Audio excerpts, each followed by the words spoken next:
Que alegria! Nós estamos juntos mais uma vez para um consultório de família. Portas abertas, meus braços abertos também para receber você aqui no nosso cantinho de muito aprendizado. E hoje não vai ser diferente, claro, temos a presença dela, a doutora Rosana Alves, com a gente no programa de hoje. Só para dizer esse nome, certamente você já fica aí no cantinho para assistir todo o programa. Nós vamos falar de um tema que ela discorreu no seu último livro. Eu sempre fico na dúvida se é o último livro, porque ela está sempre escrevendo mais um livro. Mas vamos saber, penso que pelo menos um dos últimos, Abundância na Falta. Como é que pode, na falta, a gente abundar em alguma coisa? O que pode estar sobrando quando a gente olha para a vida e falta tanta coisa? É alguém que pode dizer assim, eu não recebi, eu não tenho. Como que a gente pode oferecer aquilo que não recebeu, aquilo que não trouxe na sua bagagem? Como que eu faço bagagem nova para dar a outros a oportunidade de viver melhor comigo, na minha presença, com o meu abraço, com o meu carinho? Se eu não fui abraçado, se eu não recebi carinho, se eu não recebi amor, se não tinha riqueza, se não tinha fartura, como assim tem fartura na falta? Coisas de Rosana Alves, né? Neurocientista PhD, escritora do livro da revista aqui oferecida tantas vezes por mim no consultório de família, Sentimentos, a Ciência do Existir, e que esteve com a gente assim de maneira muito preciosa, fazendo uma semana muito especial aqui na Novo Tempo, lançando mais um momento de crescer, aprender, viver com qualidade de vida e o lançamento de mais uma revista feita desta vez pelo Dr. César Vasconcelos de Souza, Mente Feliz. Então, nada melhor do que conversar com ela também sobre ter uma mente feliz e essa abundância na falta, que é título do seu livro que está aqui comigo, ó, à mão. Bem-vinda, minha amiga, que bom receber você aqui. Honra estar aqui. Confesso que eu estava com tanta saudade deste lugar, muito feliz. Obrigada, muito obrigada. Me conte então, tá com você. Bola no pé, chuta pra gente, faz o gol. Este livro, você discorre muito sobre a sua mãe, que é alguém marcante, uma figura marcante na sua vida. Mas você expande para além e chega ao coração da gente. Me fala um pouco. Esse livro, ele surge quando eu penso assim, eu preciso escrever algo que de fato tenha que ver com as pessoas. A partir de uma história, porque isso atrai, né? Assim eu me identifico e eu consigo ali ver a minha própria história, com neurociência, com ferramentas para que as pessoas possam utilizar. E quando eu parei para pensar qual história seria, sem dúvidas eu pensei na minha mãe. Por quê? Ela não era uma heroína, mas uma mulher comum que conseguiu, por meio da sua história tão desafiadora, fazer uma leitura incrível da vida. Então, a minha mãe, que vem de um contexto de uma separação, pensa na década de 50, a minha avó foge de casa para sobreviver, o meu avô era alcoólatra e por conta desse vício ele era muito violento, ela muitas vezes pegava os seus bebês e dormia no meio do mato, na chuva, para não morrer na madrugada quando ele chegava embriagado. Então, chega um momento que ela não aguenta mais essa situação. Ela já tinha 3 filhos, com 20 anos de idade. Ela decide, então, sair de casa, morava no Paraná, e ela sai carregando as suas 2 filhas mais novas. O meu tio já fica com o pai e ela muda-se para São Paulo com 2 bebês. A minha mãe com 2 aninhos e a minha tia com 6 meses de idade.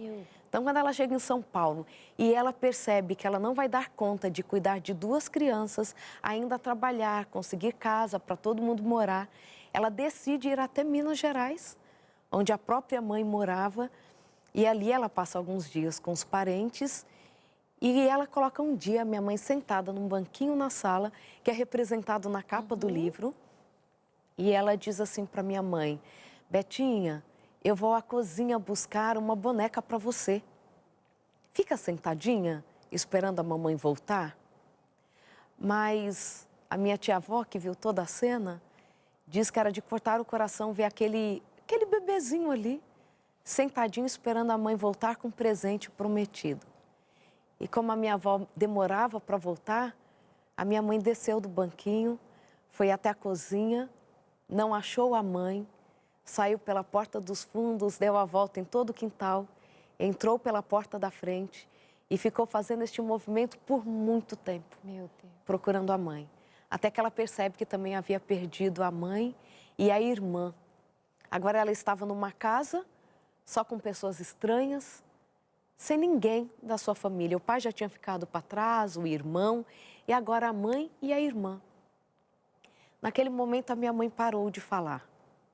Ela se tornou a mudinha do vilarejo. Era assim o apelido dela, a mudinha. Gente. Ela volta a falar aos 7 anos de idade apenas. E ela cresceu com uma pergunta, sabe? Se Deus ama todo mundo, por que Ele esqueceu de mim? As crianças têm o pai, têm a mãe. Se não tem, é por conta de um acidente no percurso. E ela cresceu uma criança triste, cabisbaixa, só andava com a avó. As pessoas não queriam muito ela por perto, porque ela era filha de uma mulher que pediu uma separação, que saiu de casa, né?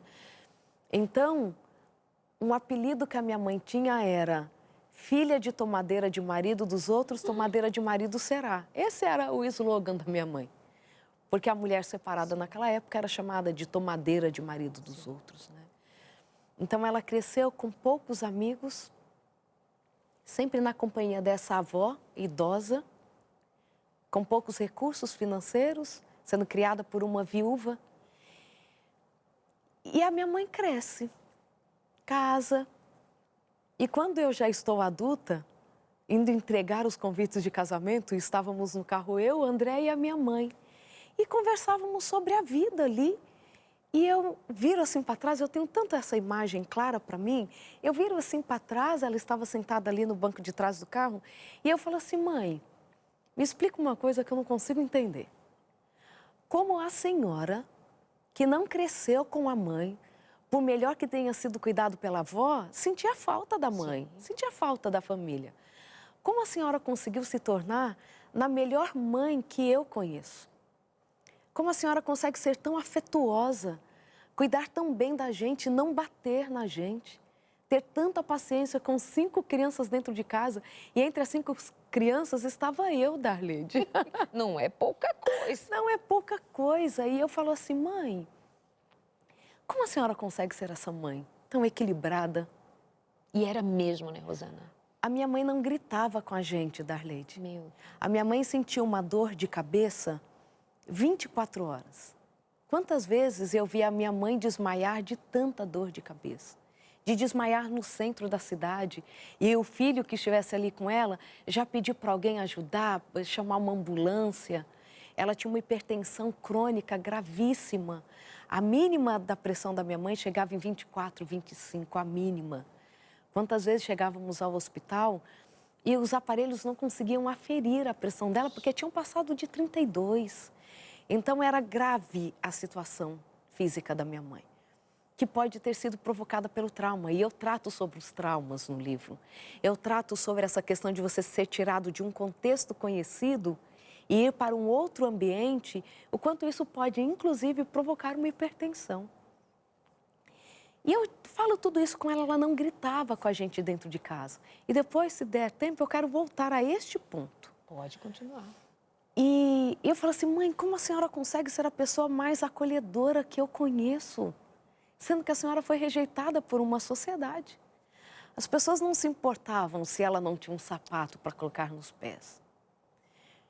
E a minha mãe me deu uma resposta, Darlede, que a academia não seria capaz de me ensinar. E ela diz assim: filha, não que eu me considere, mas eu sou a pessoa mais indicada para ser a melhor mãe do mundo. Porque eu sei o quanto mamãe faz falta. Meu Deus. Ela falava assim: filha, eu cresci na expectativa que um dia a minha mãe chegaria e abriria a porta do meu quarto para dizer assim: filha, boa noite, a mamãe te ama. Então, quando eu hoje passo pelos quartos de vocês dizendo isto, é porque eu sei que isso faria falta para vocês. Eu faço questão de cozinhar para vocês, porque não deve ter nada mais gostoso do que tempero de mãe. E o meu sonho era comer uma comida da minha mãe na infância. Rosana, que E incrível. ela ainda diz assim: a pessoa mais acolhedora da dor do outro? Ah, eu sou a pessoa mais indicada para isso. Porque eu sei o que é estar nos cantinhos da vida e ninguém se importar com isso. Eu sei o que é não ser convidada para uma festa. Eu sei o que é ir para a escola sem caderno. Crescer e não ter mais as roupas, por menos que elas fossem, né? Por poucas que fossem. E eu crescer e não ter. E ver a minha avó, por exemplo, pegando pedaços que ela achava de borracha para fazer sutiã para mim. Então, filha, eu não posso ver ninguém passando nenhum tipo de necessidade. Porque eu sei o que é não ter, de onde tirar esperança, de onde ter para tirar recursos. E naquele carro, a minha mãe me ensina que é possível viver a abundância na falta. Dar aquilo que a gente não recebeu. Viktor Frankl mesmo fala que a nossa vocação, se alguém... Eu vou falar isso olhando para você. Se você ainda não encontrou propósito para a vida, a sua vocação vai procurar nas suas dores, nas suas perdas. A sua dor é o seu ministério, porque você, melhor do que ninguém, talvez saiba o que é viver a depressão. Eu não sei a dor da depressão, Darleide. Mas quem viveu ou quem vive é a pessoa mais indicada para acolher aqueles que não sabem o que fazer com tanta tristeza. Quando a minha mãe falece, e ela faleceu aos 47 anos de idade, foi numa quarta-feira a cerimônia fúnebre, o enterro. Não deu tempo nós avisarmos todas as pessoas. Era uma manhã chuvosa. E foi tanta gente naquele cemitério. Pessoas que eu nunca vi. Quem passasse por aquela rodovia, que o cemitério fica às margens da rodovia da nossa cidade, pensaria que uma celebridade daquele lugar havia falecido. Porque a multidão chegou. E era uma celebridade no anonimato de uma vida com significado, né? A vida com significado. As pessoas foram chegando, naquele cemitério, no estacionamento, não foi possível colocar todos os carros, foram ocupando as ruas paralelas, como não coube a quantidade de carros, eles começaram a estacionar na rodovia. E as pessoas chegavam e diziam assim pra gente: ficamos sabendo que a dona Beth faleceu e nós precisávamos vir, porque o dia que nós estávamos lá em casa, sem ter o que comer, a dona Beth chegou com uma cesta básica. Quando chegamos do Nordeste, foi ela quem nos deu cobertures. Quando o nosso casamento estava acabando, foi ela que foi lá na nossa casa conversar com a gente. E para mim, um dos momentos mais marcantes foi quando chegou um rapaz com cadeiras de rodas e ele chega e fala assim: eu fiz com que me trouxessem aqui. Porque quando eu sofri o acidente que me deixou nesta condição, foi a sua mãe que apareceu na minha casa para dizer que valia a pena continuar vivendo. E sabe, a gente não sabia dessas histórias. Uma mulher que não dirigia, que tinha só até a 4ª série do ensino fundamental, que não tinha recursos financeiros, mas ela entendeu o sentido da vida. Ela encontrou sentido para a dor dela. E o que ela encontrou foi tão significativo, tão coerente, tão verdadeiro, que transbordou. E transbordou para além da família. E isso que é lindo. A cura das nossas mazelas, e não estou aqui desdenhando a dor humana, né? E não desdenhando o sofrimento que muitas vezes encontra as pessoas de uma forma tão profunda que as paralisa. Mas sabe, quando a gente cumpre a nossa função ontogenética, e ontogenético significa que vai além da sua própria vida e daquelas pessoas que estão ali no seu cuidado ou no seu círculo mais íntimo. Quando você extrapola o que você aprendeu para uma comunidade, aí começa a cura. Quando nós olhamos que a vida é muito além daquilo que recebemos, a vida passa a ter sentido. tem um perfil, se a gente pode pensar em perfis, que seria o perfil da sua mãe? Que tipo de gente é essa? Que é um tipo tão nobre, que é um tipo que se fez só, digamos, do ponto de vista de que não teve grandes referências para fazê-la ser tão nobre, de concluir dizendo para uma filha assim: eu sou a pessoa mais indicada para ser a melhor mãe, porque eu fui deixada por minha mãe, eu fui deixada pelo meu pai, eu não tive colo de mãe, então o meu colo é o melhor colo, o meu abraço é o melhor abraço. Isso não é o que se vê de modo geral, é até repetido, como já dissemos, a máxima, né? Você não pode dar aquilo que você não tem.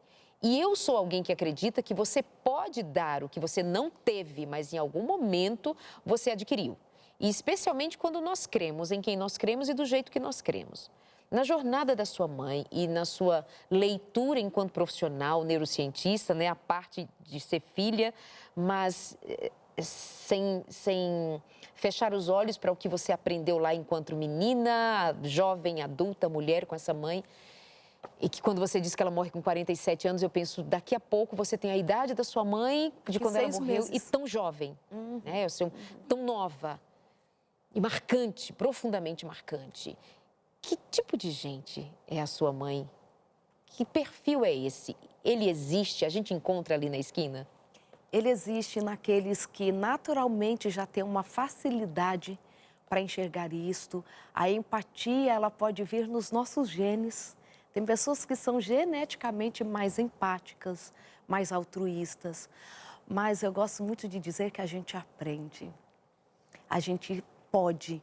Claro, alguns com mais facilidade, outros com maiores desafios. Vivermos além daquilo que temos. Sermos mais intencionais. Eu dediquei o último capítulo desse livro para dizer que mais importante que a nossa origem é o nosso legado. Quando nós pararmos de olhar para o retrovisor da vida e entendermos que nós temos muito para entregar para as pessoas, a vida possa ter um sentido maior. Quando você me conheceu, Darleide, e você me conheceu já há alguns anos, né? Nossa amizade, ela é antiga. E eu lembro que eu tinha um discurso. Eu dizia que eu não teria filhos. Lembra disso? Lembro. Que eu já cuidava das pessoas, que isso já estava suficiente. Mas eu não queria ser mãe, sem ter a minha mãe por perto. Esse era o motivo. Esse era o meu trauma. Talvez o motivo que estava amparado numa máscara de mulher profissional, doutora, morar fora do Brasil. Vou seguir isso aqui porque a minha mãe deixa o canto dela na minha vida. Isso. Então, às vezes, o trauma nos paralisa. A perda nos paralisa. E começar a entender isso e se permitir pensar diferente é revolucionário para a vida. É tanto que eu escrevendo sobre o legado, escrevendo sobre a Angelina, sobre a minha mãe, eu entendi que eu precisava abandonar a falta que a minha mãe me fazia e abraçar a abundância que uma filha me traria. Irresistível. Angelina, vem cá. Vem cá, Angelina. Vem cá, princesa. Ela está aqui com a gente no estúdio. O André também está aqui. Daqui a pouquinho eu chamo o André. Mas já que você está falando de maternidade, da filha, vem cá, princesa. Pode vir aqui, ó. Vem, vem. Ai, que coisa mais linda. E é tão lindo que ela fala assim, eu sinto saudade da vovó. E ela não conheceu a minha mãe. Mas ela sabe que o que ela recebe hoje é um pouquinho do que a avó dela fez. E isso é legado. E a gente conversa muito sobre legado, né, filha? O que você diz, quando você diz para a mamãe que sente saudade da vovó, é de tanto ouvir a mamãe falar tão bem, tão lindamente da vovó, né, Angelina? Sim. Sim? Sim. Como era o nome da vovó? Elizabeth. Meu amorzinho. O que você delícia. escutava da vovó? Eu escutava. A Angelina está aqui nesse ambiente novo para ela, mas ela é super falante, canta, ela praticamente já disputa o espaço com a mãe para fazer palestra. Vocês não sabem, se vocês não acompanham as palestras, e algumas das vezes assim, ela é um gêniozinho em miniatura, assim, e ama muito a Jesus. Gosta de cantar, né, Angelina? Gosto sim. Músicas cristãs no culto, pôr do sol, pregadora. Você é uma linda, tava morrendo de saudade de você. Eu também. Faz muito tempo que eu não venho aqui. Eu tô com muita saudade do ambiente. Tô com muita saudade de tudo daqui. Que coisa gostosa. Ai, ai, ai, que coisa preciosa, Rosana, que você diz. E aqui, no fim do seu livro, numa das últimas páginas, você diz assim: eu recordo-me de um dos últimos encontros que tive com a minha mãe, quando eu poderia imaginar que não viveria mais momentos como aquele. Eu fui à casa dela e conversávamos na varanda. Em um instante, ela me disse assim: deite-se no meu colo, filha. Faz tempo que você não faz isso. E aí, como é que a gente continua? Aquele convite foi como ser criança outra vez. Sempre amei estar bem pertinho dela. O seu jeito de mexer nos meus cabelos, de me fazer rir, eram únicos. E eu estava ali recém-casada, mas desfrutando do sabor da infância no colo da minha mãe. Naquele momento, a teoria de dar o que não recebeu, de viver a abundância na falta, se mostrava real e inquestionável. Estar no seu colo, recebendo carinho, era cura para ela e vida para mim. Minha mãe poderia, sem dúvida alguma, ter escrito as palavras abaixo, porque ela vivia isso, sentia isso e transmitia isso. Emocione-se como eu me emocionei com essa reflexão. Mas, sobretudo, viva e desfrute de cada verdade que essas palavras carregam. Recebam colo, ofereçam colo. O mundo é duro e frio, mas um colo nos ajuda a passar por tudo isso. As crianças acreditam que um colo é capaz de curar qualquer coisa. Um joelho ralado, um coração partido, uma febre, as decepções da vida. Enquanto o colo cura a criança, cura também o pai. Quando um pai abraça um filho, abraça ele mesmo. Para os que não tiveram colo quando eram crianças, dar colo é cura. Para os que tiveram colo quando eram pequenos, é retribuição. Que coisa linda! Quando precisam de mim, abraço as minhas filhas como a minha mãe me abraçou. Os nossos filhos aperfeiçoam o nosso abraço. Quando abraçamos os nossos filhos, abraçamos também a nossa mãe, agradecendo tudo o que fez por nós. Quando um pai abraça um filho, ele abraça ele mesmo, cura traumas, mágoas, lembranças tristes. O colo é demarcação, solo sagrado. Colo é dar exemplo, é deixar herança. Colo é perpetuar uma mensagem palpável de bondade e amor. O resumo da primeira infância é isso: brinca, brinca, brinca, chora e colo. Depois recomeça. Brinca, brinca, brinca, chora e colo. E assim por diante. Diversão e machucado. É isso que nos espera durante toda a vida. E colo. Não pode faltar colo para curar todo machucado. Que lindo! Não é lindo? E você é poetisa também, por acaso? A minha irmã é mais do que eu. Ai, ficou lindo. Para cada capítulo tem uma poesia e o capítulo 5, que é o centro do livro, eu pedi para minha irmã Rosângela, professora Rosângela, para escrever uma poesia. Na verdade, eu coloquei as poesias dela no livro como um presente para ela. Sim. A cada data importante da minha mãe, a Rosângela sempre escreveu um poema. E eu fui colocando. E o poema Abundância na Falta, eu disse assim, preciso de um poema para o capítulo central do livro. E ela escreveu esse poema do centro do livro em 5 minutos. Uau, então no próximo bloco eu vou lê-lo. Porque essa do colo são palavras... Não são minhas, é de um autor, eu coloco no livro. Tá. E quando eu li esse poema, eu disse, gente... É ele. Ele, de fato, resume toda a história. Está aqui na bibliografia, gente. Aqui está bem ao final e eu não localizei. Mas, enfim, Abundância na Falta, uma história emocionante. A gente fica se sustentando aqui, buscando inspiração. Porque a vida é dura. Minha mãe foi abandonada também aos 7 anos por pai e mãe. E ela conseguiu ser a mãe que pôde ser. Né? E a gente, ao ler assim desse abraço, eu costumo dizer, eu estou onde estou porque a minha mãe, apesar dos pesares, ela fez o que ela conseguiu fazer, tendo sido deixada pelos seus pais. E você aí de casa? O que você considera hoje ser o ponto de partida? Como é que você hoje considera fazer diferente do que a história fez com você. É aquela velha máxima, né? O que você vai fazer com o que fizeram com você? E aí, Rosana, que impactos tem uma postura de esperança, uma postura de coragem, uma decisão de fazer diferente, às vezes sem saber por onde começar? Mas que recursos Deus nos pôs como Criador perfeito, de que em nós haja uma reação acompanhando uma decisão?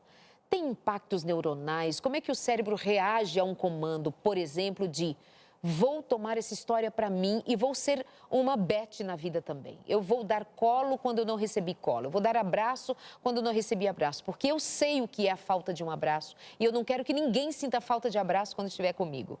O que isso impacta cerebralmente? Primeiro é tomar uma decisão. Muitas vezes nós achamos que tomar a decisão, ela vem depois de eu já ter as ferramentas para colocar em prática. Não. Decida. O cérebro nos ajuda a encontrar caminhos. Nós vamos prestar mais atenção naquilo que reforça a nossa decisão. Tome a decisão e aprenda a ser diferente. O desamparo aprendido, ele aconteceu já. Então, agora, o otimismo aprendido. Então, preste mais atenção nas pessoas que dizem daquilo que você faz que é bom. Tente, não desista, persista. Escolha uma área primeiro da vida onde você vai investir. Olha, eu vou cuidar dos meus filhos da melhor maneira possível, ou vou começar a cuidar da minha saúde. Não vou mais negligenciar o autocuidado, porque eu tenho um lugar especial. E sempre pensar que existe alguém que pode ser tocado e transformado pela nossa história. Cumprir a nossa função ontogenética não significa ser a Darleide, que está alcançando milhares de pessoas todos os dias na TV. Mas quando eu vejo um menino com cadeiras de rodas chegando em um velório para falar quem foi a minha mãe, ela mudou a vida de alguém. Então, não ter esta ideia de que nós seremos revolucionários para a história de uma comunidade, mas naquilo que depender de nós, pessoas serão alcançadas.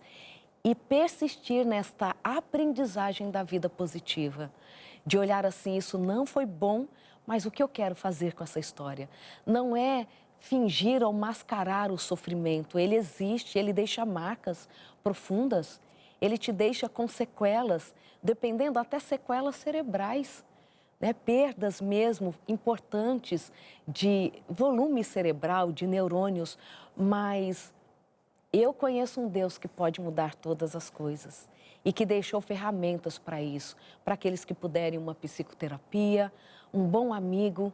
Sabe o que eu tenho pedido para Deus, para as pessoas? Senhor, dê a cada pessoa pelo menos 2 amigos fiéis. Uma amizade sincera, alguém que nos sustenta, que nos suporte, que digam assim, olha, você precisa melhorar nisso, mas naquilo você é demais. Então eu desejo às pessoas amigos sinceros, porque eles também são o sustento que a gente precisa nos momentos difíceis. Que lindo. Feliz de quem tem você como amiga. Amiga. Vamos fazer o seguinte, dar esse passo de decisão, buscando estas ferramentas, pedindo a Deus estes amigos. E a gente quer oferecer para você também um material que dê a você mais sustento na caminhada, como a revista Mente Feliz. É o nosso lançamento, escrito pelo Dr. César Vasconcelos de Souza, mais de 40 anos como psiquiatra, escolheu falar aqui de temas que são apropriadíssimos, urgentes, como pensamentos, os pensamentos que são repetitivos, de autodestruição, de autocomiseração, aqueles pensamentos que você não dá conta de administrar, mas você vai ser chamado à autorresponsabilidade, sim, de geri-los. Mas por onde começar? Como fazer? O que tem de estratégia para você aprender a pensar melhor? Rosana acabou de falar de desamparo aprendido para otimismo aprendido. A gente aprende a ter um olhar esperançoso e confiante. Principalmente nós que somos cristãos. Nós temos para onde olhar. Nós temos o olhar de quem nos espera para nos curar com seu olhar também, para nos acompanhar com seu olhar compassivo, bondoso, misericordioso. Então, eu ofereço a você com todo o meu coração e com toda a minha emoção de você ter em casa algo que te seja transformador, com a Bíblia do lado, um guia de estudos nessa qualidade, seus joelhos no chão, pedindo a Deus luz para você prosseguir por onde parecia apenas haver trevas, é ver que você tem um futuro brilhante e vai contar uma nova história. Então, e vai perpassar gerações. Dona Beth não está com a gente. A Rosana está. A Angelina está. De geração em geração, a Dona Beth ainda existe aqui com a gente. E você, que legado vai deixar? Que Deus te ajude a deixar um legado brilhante e que você seja feliz. E na volta eu quero perguntar para a Rosana, Dona Beth era feliz ou ela só fazia pelos outros para que os outros fossem felizes? Ela era uma mulher feliz?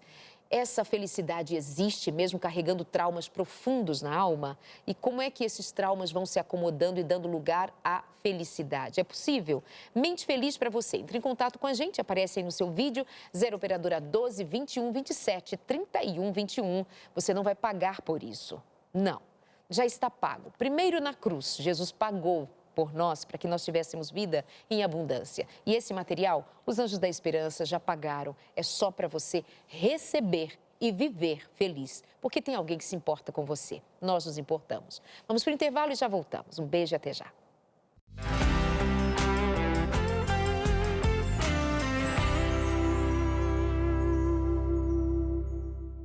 Já pediu a revista Mente Feliz? Ela continua aqui. As minhas mãos sustentam esta revista que eu quero muito que chegue a você aí de casa.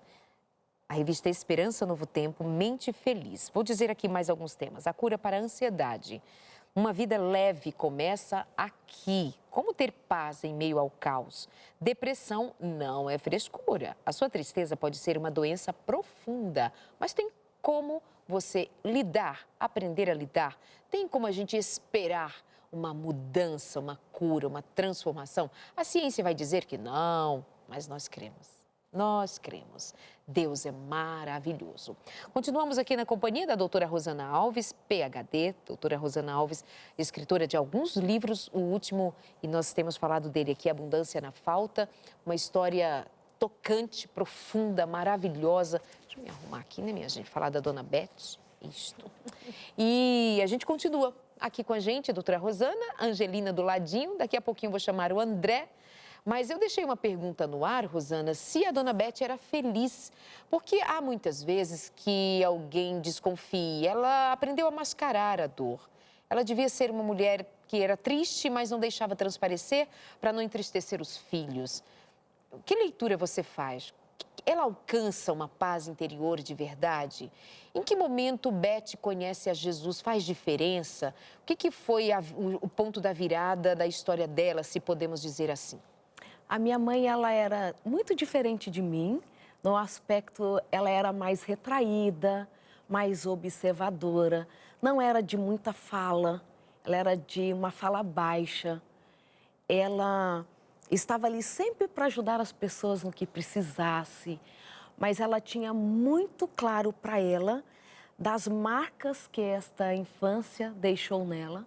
Ela tinha muita noção desta hipertensão, que provavelmente era dos traumas que ela sofreu, mas ela conseguiu entender que o que ela recebeu, o presente que Deus deu para ela de família, que era o sonho dela ter uma família, era muito maior do que as dores dela. Ela dizia assim que ela sentia saudade do pai, que ela não lembrava mais. Ela sentia falta desta mãe na infância. Ela nunca mais encontrou esse pai, essa mãe? Ela, olha, eu nem coloco no livro, mas eu vou contar porque eu estou no consultório de família. Porque parece algo de novela, sabe? O meu avô apareceu em Minas, naquele vilarejo. Olha. Sem saber, ele aparece embriagado no dia do casamento dela. E não ficou nem para a cerimônia, de tão bêbado que ele estava. E ele era muito rico, ele era um fazendeiro. E ele dizia assim, o que você quer, Betinha? Quer o sapato para o casamento? O que você quer? Minha filha está linda, cresceu.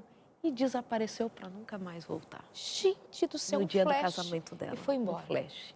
E ele nem imaginava que ela casaria naquele dia. E foi embora. Então, ela nunca mais encontrou esse pai. Ela nunca encontrou o irmão. Reencontrou a minha avó.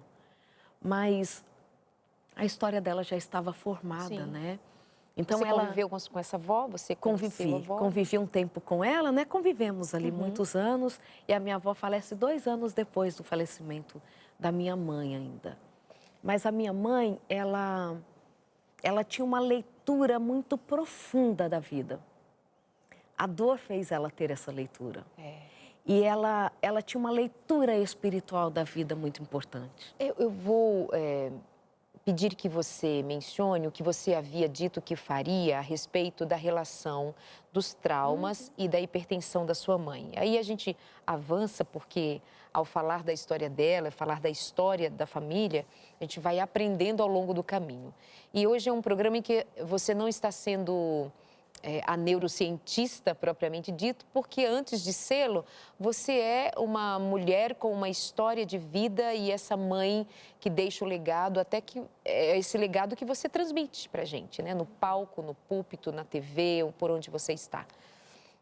Mas a gente aproveita, né, amiga, para pegar ali da neurociência o que é que corresponde aos traumas dela e ao que você entende que possa ter sido a causa de ela ter adoecido e morrido tão cedo. A epigenética diz isso. Os traumas, as vivências da infância podem deixar marcas em quem seremos. Não muda o gene, mas muda a forma que ele se manifesta. Então, síntese de proteínas, é alguém que tem um diabetes congênito, nasceu com aquele diabetes, pode ter sido de um trauma. A epigenética nos diz que o trauma que uma bisavó sofra, se ela estiver grávida já a partir do 4º mês da nossa avó, isso pode ser transmitido até a 4ª geração. Então, essa marca, esse abalo que o gene sofreu, ele não deveria produzir uma proteína e ele passa a produzir, ou ele deveria e ele fica silencioso. Então, a ciência mostra que os traumas que deixam marcas neste corpo podem alcançar até a 4ª geração. E a Bíblia diz isso, que a maldição pode alcançar até a 4ª geração. Então, uma mulher, por exemplo, que sofreu uma violência doméstica, ela pode transmitir o abalo dessa violência para este bebê que ela está gerando. Isso pode alcançar a 4ª geração. Então, eu tenho muito para mim que a hipertensão da minha mãe veio destes traumas. A ciência não explicava, não conseguia controlar e ela conviveu. Mas olha que interessante, minha mãe não era perfeita, Claro. ok? Mas ela faz uma leitura da vida. E eu sempre falava isso para ela, né? Ali na adolescência, principalmente, eu dizia assim: mãe, por favor, fale para as pessoas que a senhora tem um problema de saúde grave, até para que elas possam poupar a senhora de muitas coisas, etc. Discuto isso no livro sobre as fragilidades da minha mãe, o que ela deveria ter feito e ela não conseguia fazer. Sua fala inicial já foi: minha mãe não era uma heroína. Ela não era uma heroína. E ela me disse algo muito importante também. Ela diz assim: filha, eu não quero ser lembrada pelas minhas dores. Eu não quero que as pessoas lembrem, a irmã Beth, aquela que era hipertensa. Ela dizia assim: eu tenho muito mais para oferecer para as pessoas do que a minha hipertensão. Já basta ela ter crescido lá no vilarejo, as pessoas dizendo que era a mudinha do vilarejo. A mudinha. Não, quando ela toma ciência de si... Quero isso que fique lá na história. Então, ela faz uma leitura da vida muito além do dia a dia. Superação. Ela pensava lá na frente, ela pensava naquilo que ela podia entregar para as pessoas. É tanto que um dia eu pergunto para ela também, coitada, por isso que você está liberada para todas as perguntas, filha, porque eu perguntava tudo para minha mãe. Eu falava assim: mãe, como a senhora não grita conosco? 5 filhos correndo pela casa, a senhora hipertensa, essa dor de cabeça que não te deixa dormir. E a senhora não grita. E minha mãe nos educava. Ela não deixava de nos corrigir, etc. E ela disse assim: filha, quem faz a gente gritar com o filho é Satanás. E ele quer usar a boca das mães para falar com os filhos, porque o que ele quer é tirar o amor que os filhos sentem pelas mães. E ele consegue isso quando as mães gritam com os filhos. E no que depender de mim, Satanás nunca vai falar com os meus filhos. Então, o que fazia ela não gritar é que ela era regida por uma regra maior do que os sentimentos dela, do que os impulsos dela. E sabe o que acontece com a gente às vezes? Nós agimos pelo impulso do momento, pelo egoísmo, por aquilo que a gente traz mesmo dentro de nós. Mas ela era regida por regras maiores do que ela. Então ela dizia assim: pela minha boca, o mal não se comunica com os meus filhos.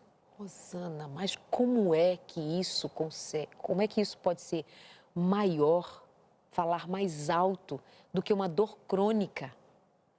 Sabe que outro dia eu entrevistei aqui o Leandro Quadros e ele tem um histórico de adoecimento emocional desde menino, né? Depressão. Vocês ouviram esse programa? Assistiram? Se não assistiram, está lá no nosso canal no YouTube.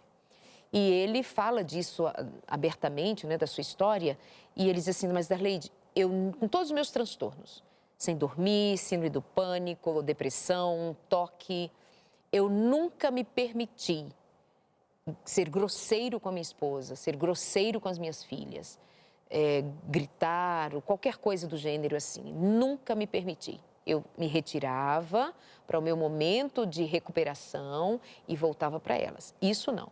E é verdade, a gente convive com o Leandro Quadros há, sei lá, eu conheço há uns 20 anos, coisa assim. E nunca no ambiente de trabalho, mesmo em tempos de crise, ele vindo trabalhar, nunca. Então, assim, é algo que chama muito a atenção. Como que pessoas têm uma postura que vai além de uma dor crônica, de uma depressão, de um transtorno obsessivo, compulsivo, o que quer que seja, e ela vai além. Como é que ele faz isso? Como é que a dona Beth faz isso? Como é que outras pessoas tantas fazem isso? O que move? Profundamente, assim, qual é a tua impressão? Não sei se você traz ciência para cá, se você traz Deus para cá, como ela trazia, o que vem junto, porque isso não é falar de heróis, mas é falar de alguém que ou encontrou-se com Deus e ficou em Deus num lugar de muito aprendizado, dizendo: Deus, age em mim, fala por mim, ou é algo, quer dizer, não pode ser nada maior que isso, né? Enfim. É um conjunto. A minha mãe cresce com esse desejo de ter a própria família. E é tão lindo, porque esta pergunta que a acompanha durante toda a infância, a adolescência, se Deus ama todo mundo, por que eu fui esquecida? Ela, um dia já casada, grávida já de mim, a terceira filha, ela, por conta da hipertensão, ela passava durante o dia cuidando das minhas irmãs e à noite, à madrugada, ela limpava a casa, lavava roupas. E numa sexta-feira pela manhã, ela está colocando roupas no varal, bem cedinho, e uma moça passa no portão dela e a chama. Minha mãe achou, né, no centro de São Paulo ali, achou que a moça estava com medo de alguém. Minha mãe corre até o portão, para abrir o portão para aquela moça entrar, e a moça falou assim: não é nenhum problema, eu só quero te fazer um convite. Vamos à igreja amanhã comigo? Minha mãe falou assim: claro, vou. Lógico que ela não iria, ela não suportava crente. Ah, tem isso. Ela não suportava. Se ela soubesse que mudou o padeiro e ele fosse crente, ela não comia nada daquela Sua padaria mãe? e nem deixava as minhas irmãs comerem. E de onde veio isso, gente? Ela não suportava crente. Não suportava. Então, aquela moça a convida para a igreja, então, no sábado, pela manhã. E a mãe fala para a moça: claro que eu vou, não a conhecia. A moça dá o endereço: você for à igreja, apareça na minha casa, 8h30 da manhã, que nós vamos à igreja. E a mãe: claro, eu vou, pode deixar, lógico que ela não iria. E ela até pensa: se eu já acho os crentes que vão à igreja aos domingos doidos, imagina esses então que vão à igreja aos sábados. Pela manhã, claro que eu não vou. Naquela noite ela tem um sonho. Naquele sonho estão o meu pai, a minha mãe e aquela moça que ela não conhecia. Meu pai e a moça olham para os céus e começam a dizer: que coisa linda, que coisa linda. Quando a minha mãe olhava, ela só via a escuridão. ela vai se angustiando no sonho e ela olha para aquela moça e diz assim: por que eu não consigo ver o que vocês enxergam? E a moça diz assim: porque você não aceitou o convite. Naquele dia, então, pela manhã, aquela noite a minha mãe dormiu e sonhou, que era muito raro de acontecer. Ela levanta e fala assim: bem, no sonho eu fiz uma promessa para a moça, vou ter que cumprir. Eu vou ter que ir com ela à igreja, porque quando a minha mãe olha para os céus depois de aceitar o convite, a moça fala assim: por que você não aceitou o convite? Minha mãe olha para ela e fala assim: eu aceito o convite. No sonho? No sonho. E ela olha novamente para os céus e ela vê a Arca de Noé, descendo dos céus, cheia de anjos, com Jesus ao centro. Ela acorda então e ela diz que foi o sonho mais lindo de toda a vida. Foi muito real. Ela acorda e diz assim: eu fiz uma promessa no sonho, que me deu esse sonho tão lindo e eu preciso cumprir. 7h30 da manhã ela estava na casa da moça, Ela com foi as minhas chamar a moça. irmãs. E ela foi à igreja naquele sábado. O pregador faltou na igreja central. Um irmão então sobe, todo mundo ali desesperado, sem saber o que faz. Ele sobe e diz assim: olha, o pregador faltou, então eu subi, nós vamos fazer um estudo. E nós vamos estudar sobre a volta de Jesus. Estudou como Jesus virá. A Igreja Adventista tem o estudo bíblico completo da Bíblia. Se você não conhece, vale muito a pena expandir aquilo que você conhece por meio da Novo Tempo, que está baseada na Bíblia. E ela ali então entende o sonho que ela havia sonhado com a volta de Jesus. Ela só conhecia a história da Arca de Noé, por isso Jesus volta dentro da Arca de Noé. Ali então ela diz para a moça: posso vir todos os cultos? E o lindo foi porque aquela moça convidou a minha mãe. Aquela moça não podia pregar sobre Jesus por conta das circunstâncias dela, mas naquela madrugada ela fez uma oração. E ela diz assim: ah, Senhor, eu não posso pregar, mas hoje eu vou comprar pão naquela padaria mais longe de casa e, por favor, coloque no quintal para quem o Senhor quer dizer que a ama. E eu vou saber quem será a pessoa que o Senhor quer que eu convide para a igreja. E a minha mãe estava naquele quintal. E depois de um tempo de amizade, aquela moça contou para minha mãe a oração que ela fez naquela madrugada. E ela disse para minha mãe: Deus te colocou no quintal naquela madrugada, porque Ele quer dizer que você é filha amada. A minha mãe, a partir daquele momento, não foi mais órfã.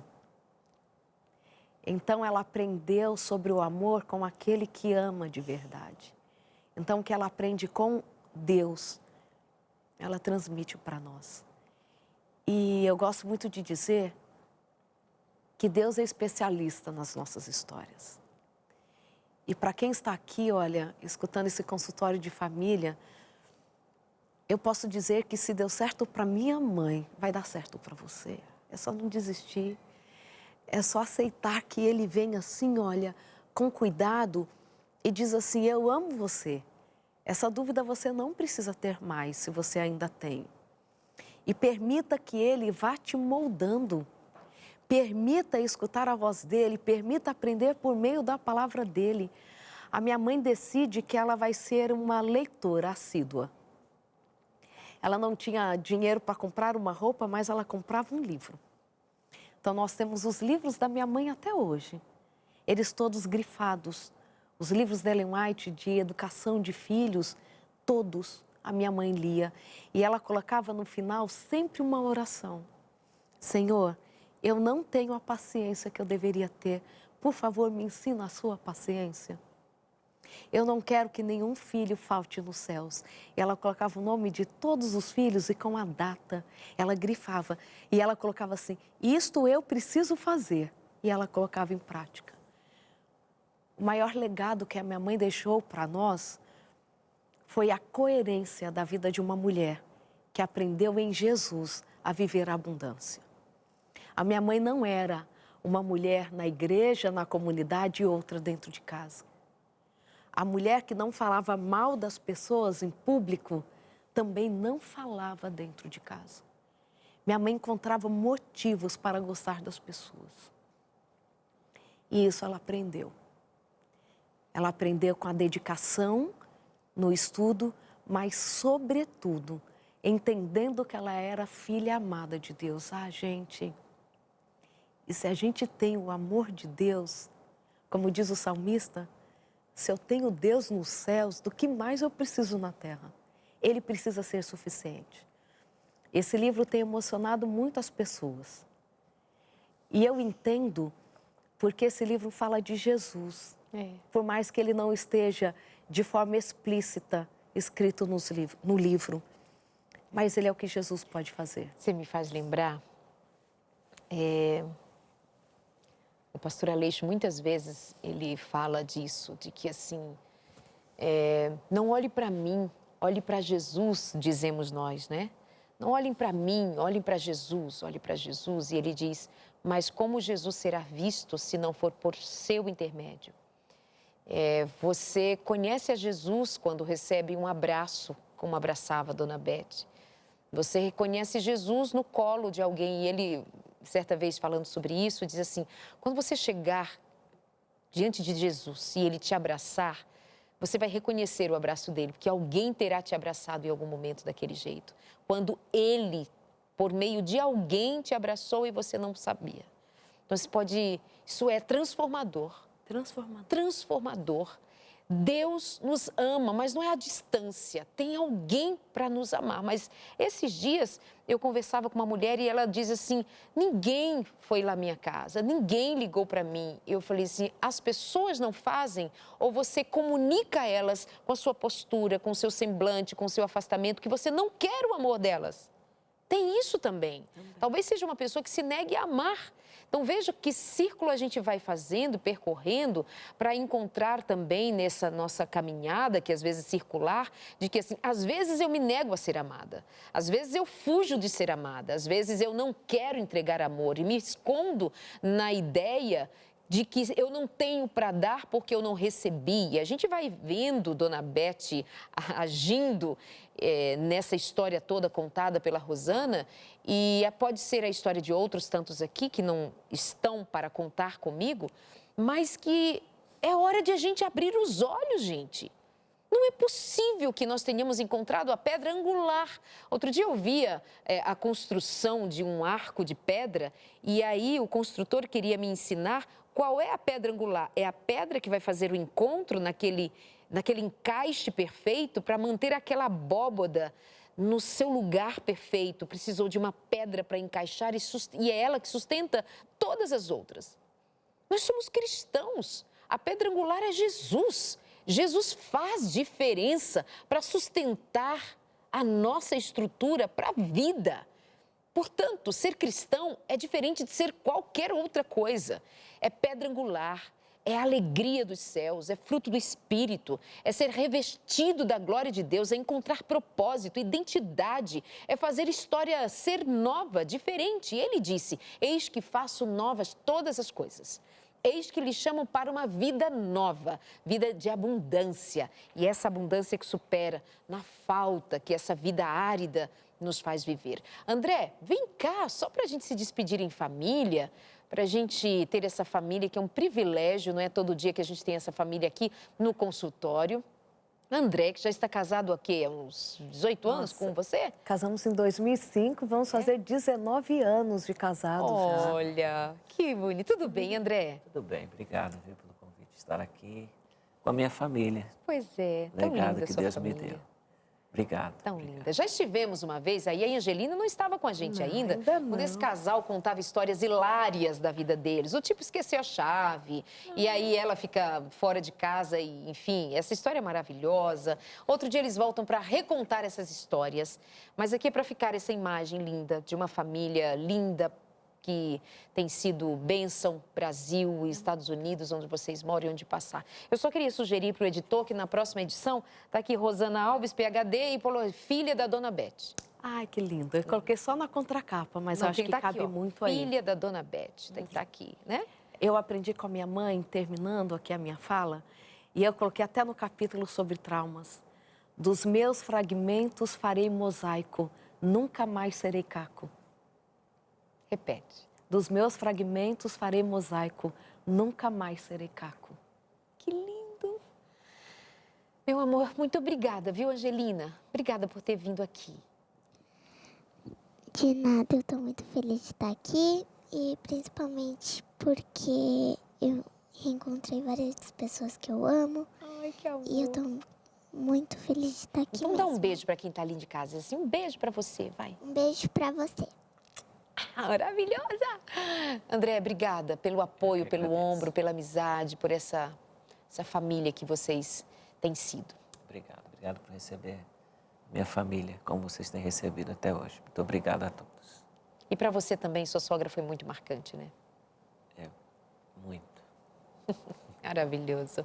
Obrigada, meus amores. Fica aqui a dica, ó. Abundância na Falta, doutora Rosana Alves. Você pode segui-la nas redes sociais, doutora Rosana Alves, no Instagram e saber mais. Fica com Deus, um abraço, até a semana que vem. Que o programa de hoje faça a diferença, seja pedra angular na sua vida também. Até mais.